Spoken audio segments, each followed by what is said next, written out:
নমস্কাৰ এই কক্সলে স্বাগতম ছাত্ৰ ছাত্ৰীসকল মই জ্যোতি দাস এটা নতুন ভিডিঅলৈ তোমালোকৰ মাজলৈ আকৌ আহিছো আজি আমি পঢ়িম অষ্টম মান শ্ৰেণীৰ ভূগোল খণ্ডৰ শেষৰটো পাঠ কি পাঠটোৰ নাম ভাৰত পৰিচয় আৰু ভৌগোলিক বৈশিষ্ট্য এইটো পাঠত আমি ভাৰতৰ বিষয়ে জানিম ঠিক আছে আমি ভাৰত দেশৰ বাসিন্দা হয়নে নহয় ভাৰতখন আমাৰ দেশ হয় গতিকে আজি আমি এই ভাৰতৰ বিষয়ে অলপমান বুজিবলৈ চেষ্টা কৰো আহা মোৰ পিছফালে তোমালোকে কি দেখা পাইছা বাৰু এইখন কিহৰ মেপ ক'ব পাৰিবানে এইখন ভাৰতৰ মেপ এইখন ভাৰতৰ ৰাজনৈতিক মেপ বুলি কিয় কোৱা হৈছে কাৰণ ইয়াতে আমি বিভিন্ন ধৰণৰ ৰাজ্য দেশ এইবিলাক দেখা পাইছো সীমা দেখা পাইছো সেই কাৰণে এইখন এখন ৰাজনৈতিক মেপ হয় ঠিক আছে এতিয়া তোমালোকে দেখাই পাইছা ভাৰতৰ ৰাজধানী হৈছে দিল্লী ঠিক আছে ক'ত আছে ইয়াতে আছে দেখিছা নহয় এইখন হৈছে দিল্লী ঠিক আছে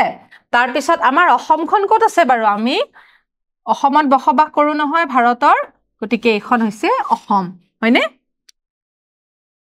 ঠিক আছে আমি ইয়াতে বসবাস কৰো হয়নে নহয় গতিকে এইখিনি হৈছে আমাৰ উত্তৰ পূব অঞ্চল ঠিক আছে তাৰ পিছত বিভিন্ন ৰাজ্য আছে যেনেকৈ গুজৰাট মধ্যপ্ৰদেশ ছত্তীশগড় উৰিষ্যা মহাৰাষ্ট্ৰ ওপৰৰ ফালে আছে লাডাখ জম্মু কাশ্মীৰ এইবিলাকৰ নাম তোমালোকে নিশ্চয় শুনিছা আৰু দক্ষিণৰ ফালে আছে তামিলনাডু কেৰেলা হয়নে আৰু আমাৰ দেশ কিছুমানো আছে কাষতে দেখিছা নহয় আফগানিস্তান পাকিস্তান চীন তাৰ পিছত আমাৰ কাষতে আকৌ সাগৰো আছে আৰু কি আছে মহাসাগৰো আছে ঠিক আছে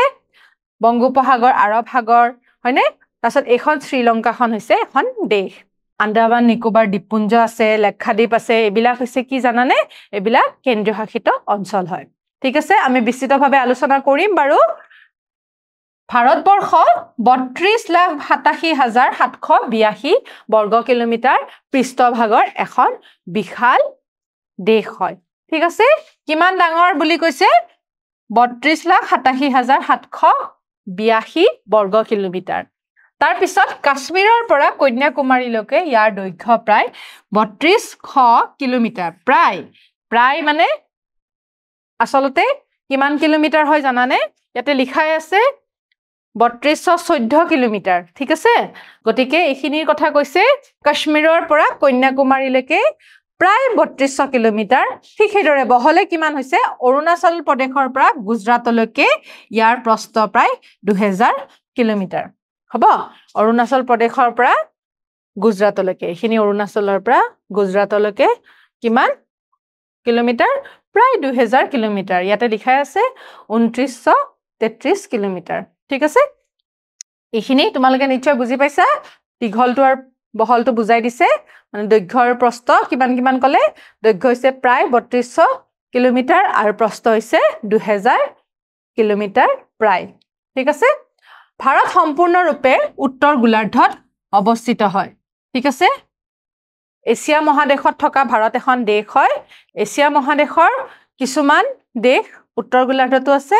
কিছুমান দেশ দক্ষিণ গোলাৰ্ধতো আছে কিন্তু ভাৰতখন আমাৰ উত্তৰ গোলাৰ্ধত অৱস্থিত হয় গতিকে ইয়াৰে অক্ষাংশ হৈছে ৮ ডিগ্ৰী উত্তৰৰ পৰা ৩৭ ডিগ্ৰী উত্তৰ আৰু দ্ৰাঘিমাংশ হৈছে ৬৮ ডিগ্ৰী পূৰ্বৰ পৰা ৯৭ ডিগ্ৰী পূবলৈ অৱস্থিত আৰু কৰ্কটক্ৰান্তি ৰেখা যিডাল অক্ষৰেখা হয় কৰ্কটক্ৰান্তি অক্ষৰেখাডাল সেইডাল আমাৰ প্ৰায় ভাৰতৰ সোঁমাজেৰে গৈছে ঠিক আছে গুজৰাটৰ পৰা ত্ৰিপুৰালৈকে ঠিক আছে কৰ্কটক্ৰান্তি ৰেখাডাল আমাক দেশখনক দুটা ভাগত ভাগ কৰিছে হ'ব এখন দেশৰ সীমাত ইয়াৰ ৰাজনৈতিক সীমান্তৰ আন দেশ সাগৰ পৰ্বত পাহাৰ অন্তৰ্ভুক্ত কৰা হয় এতিয়া আমি সীমা বুলি ক'লে কি বুজিম দেশখনৰ চাৰিওফালে থকা যিবিলাক ৰাজনৈতিক দেশ আছে আৰু সাগৰ মহাসাগৰ বা নদী আছে সেইবিলাকৰ বিষয়ে আমি অন্তৰ্ভুক্ত কৰিব লাগিব গতিকে উত্তৰ সীমান্তত কি আছে চোৱাচোন ইয়াতে আমাৰ উত্তৰ সীমান্তত আছে চীন নেপাল ভূটান ঠিক আছে চীন নেপাল ভূটান হ'ব চীন নেপাল ভূটান আৰু উত্তৰ পশ্চিম সীমান্তত আছে আফগানিস্তান আৰু পাকিস্তান পূব সীমান্তত আছে বাংলাদেশ ম্যানমাৰ বংগোপসাগৰ দক্ষিণ সীমান্তত আছে শ্ৰীলংকা আৰু ভাৰত মহাসাগৰ হ'ব তাৰ পিছত আছে শ্ৰীলংকাক মান্নাৰ উপসাগৰ আৰু প্ৰক প্ৰণালীয়ে জলদ্বীপে পৃথক কৰিছে তাৰপিছত পশ্চিম সীমাত আছে আৰৱ সাগৰ ভাৰত উত্তৰ দক্ষিণ পূব পশ্চিম মধ্য আৰু উত্তৰ পূব অঞ্চলত বিভক্ত হৈ আছে ঠিক আছে এতিয়া আমি মেপখন বুজিবলৈ চেষ্টা কৰো হা আমাৰ কি কৈছিলে যে উত্তৰৰ ফালে আছে চীন নেপাল ভূটান হয়নে তাৰ পিছত কি কৈছিলে তাৰ পিছত কৈছিলে যে উত্তৰ পশ্চিম সীমান্তত আছে আফগানিস্তান আৰু পাকিস্তান হ'ব উত্তৰ পশ্চিম সীমান্তত আছে তাৰ পিছত আছে পূব সীমান্তত আকৌ আছে বাংলাদেশ ম্যানমাৰ আৰু বংগোপসাগৰ এখিনি পূবলে আছে ঠিক আছে পূবলে আছে তাৰ পিছত দক্ষিণ সীমান্তত আছে কি শ্ৰীলংকা আৰু ভাৰত মহাসাগৰ ঠিক আছে এই শ্ৰীলংকা আৰু ভাৰতক এখিনি ঠাই মান্নাৰ উপসাগৰে এখিনি মান্নাৰ উপসাগৰ আছে ইয়াতে বংগোপসাগৰৰ ওচৰতে মান্নাৰ উপসাগৰ আছে এই মান্নাৰ উপসাগৰে এখিনি যিখিনি ঠাই যিখিনি জলভাগ আছে সেই জলভাগখিনিক আমি প্ৰক প্ৰণালী বুলি কওঁ ঠিক আছে যিহেতু ঠেক জলভাগ আছে স্থলভাগৰ মাজত এখিনিক প্ৰণালী বুলি কয় আৰু এই প্ৰণালীটোৰ নাম দিছে প্ৰক প্ৰণালী গতিকে আমাৰ দক্ষিণৰ ফালে কি আছিল ভাৰত মহাসাগৰ আৰু শ্ৰীলংকা ঠিক সেইদৰে পশ্চিম সীমাত আছে আৰব সাগৰ এফালে পশ্চিমৰ ফালে আছে আৰব সাগৰ হ'ব অলপ বুজি পাইছা নহয় মেপখন তোমালোকে হয়নে বিন্ধ্য পৰ্বতমালা উত্তৰ আৰু দক্ষিণ ভাৰতক পৃথক কৰে ভাৰতৰ সোঁমাজতে কি আছে জানানে বিন্ধ্য পৰ্বতমালা আছে ই ভাৰতক দুটা ভাগত ভাগ কৰিছে হ'ব তাৰ পিছত আৰৱলী পৰ্বতমালা পশ্চিম ঘাট পূব ঘাট গাৰো খাচী আদি বহু পাহাৰেৰে ভাৰতখন চহকী কৰি তুলিছে বহুত পাহাৰ আছে তাৰে ভিতৰত আৰৱলী পৰ্বতমালা পশ্চিম ঘাট পূব ঘাট গাৰো খাচী আদি বহু পাহাৰে ভাৰতখন চহকী কৰি তুলিছে এই অঞ্চলসমূহৰ ভিতৰত মধ্যম আৰু সৰু ভৌগোলিক অঞ্চলো আছে আৰু ভৌতিক বিভাগসমূহ অন্তৰ্ভুক্ত আছে গতিকে এইখিনিৰ বিষয়ে আমি অলপ পিছত আলোচনা কৰিম হ'ব প্ৰশাসনিকভাৱে ঠিক আছে ভাৰতত কেইখন ৰাজ্য আছে 28খন ৰাজ্য আৰু 8খন কেন্দ্ৰীয় শাসিত অঞ্চল আছে প্ৰত্যেকৰে নিজস্ব সীমা আৰু ৰাজধানী আছে ঠিক আছে প্ৰত্যেকখন ৰাজ্য আৰু কেন্দ্ৰীয় শাসিত অঞ্চলৰে ৰাজধানী আছে আৰু নিজস্ব সীমা আছে এবিলাক হৈছে সীমা আৰু ইয়াৰ নিজৰ নিজৰ ৰাজধানী আছে অকমান মানচিত্ৰখন বুজিবলৈ চেষ্টা কৰো আহাচোন ইয়াতে তোমালোকে ধৰিবই পাৰিছা ইংৰাজীত আছে বাৰু তোমালোকে বুজি পাইছা নে নাই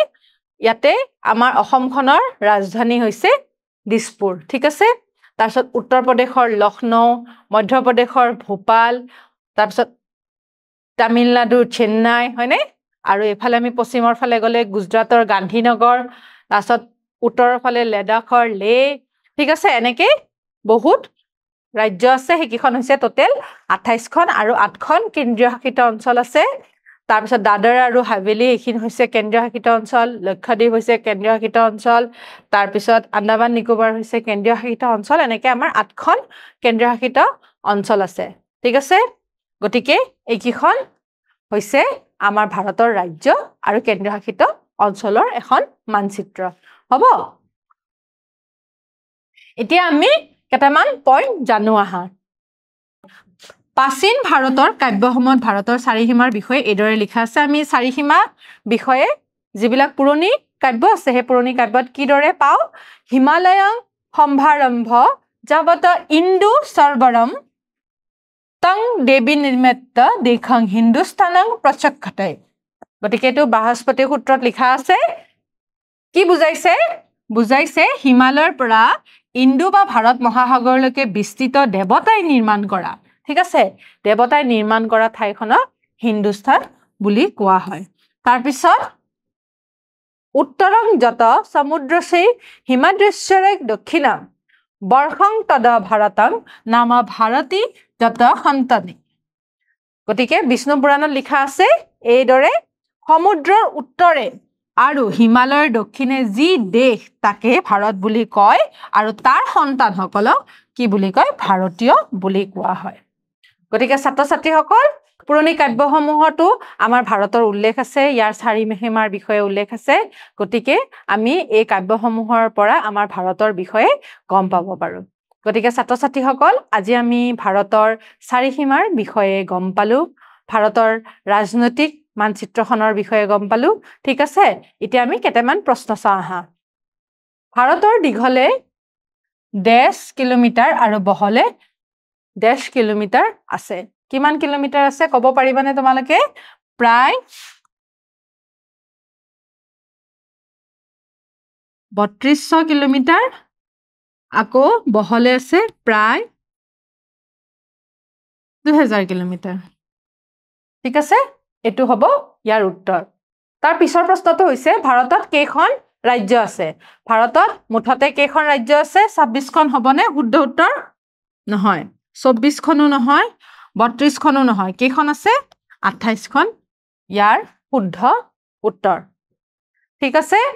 গতিকে ছাত্ৰ ছাত্ৰীসকল অহা ক্লাছত আমি ভাৰতৰ বিষয়ে আৰু বুজিবলৈ চেষ্টা কৰিম তেতিয়ালৈ সামৰিছো নমস্কাৰ